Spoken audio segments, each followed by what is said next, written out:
இன்றைக்கி நம்ம என்னுடைய ரெகுலர் கிளைண்ட்டை சர்ப்ரைஸ் பண்ணுறதுக்காக அவங்க ஃபேமிலியிலேருந்து ஆர்டர் பண்ணி இந்த கேக்கை பற்றி தான் பார்க்க போகிறோம். இதுக்காக நம்மக்கிட்ட வந்து ஒரு 10 பாப்சிகல்ஸ், ஒரு மெயின் கேக் அண்ட் தென் ஒரு 6 பீசஸ் ஆஃப் ப்ரௌனி கேட்டிருந்தாங்க. அண்ட் இது ஒரு பிரைட் டு பி பார்ட்டி அப்படிங்கிறதுக்காக அதுக்காக மொத்தமாக எல்லாமே கேட்டிருந்தாங்க.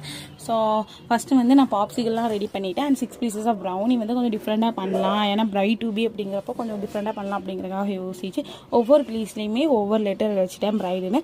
அண்ட் லாஸ்ட் பீஸில் வந்து பிரைடோட நேமும் வச்சாச்சு. அண்ட் கொஞ்சம் ஃபாண்டன்ட் டீட்டெயிலிங் கொடுத்தோடனே பார்க்க ரொம்ப அழகாக இருந்துச்சு. அண்ட் என்னுடைய மோஸ்ட் ஃபேவரட் வந்து இதுதான்.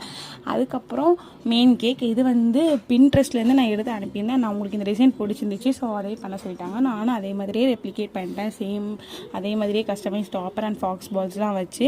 அண்ட் இதை கேக் பண்ண சொல்ல கரண்ட் இல்லை. அண்ட் கரண்ட் இல்லாமல் இந்த சம்மருக்கு கேக் பண்ணுறது எவ்வளோ கஷ்டம் தெரியுமா? ஸோ நான் ரொம்ப ஃப்ரஸ்ட்ரேட் ஆகிட்டேன் இந்த கேக் பண்ணுறதுக்குள்ளே. அண்ட் டோட்டலாக பார்க்க சொல்ல இதோட அவுட்புட் ரொம்ப அழகாக இருந்துச்சு. நான் ஃபஸ்ட்டு கஸ்டமெல்லாம் மீன் போகலன்னு மாதிரி தோணுச்சு. ஸோ உங்களுக்கும் எங்கிட்ட இந்த மாதிரி கேக்ஸ் ஆர்டர் பண்ணணுன்னா ஸ்க்ரீனில் தர நம்பருக்கு கால் ஆர் வாட்ஸ்அப் பண்ணி உங்கள் ஆர்டர் ப்ளேஸ் பண்ணிக்கோங்க. நம்ம பேஜை ஃபாலோ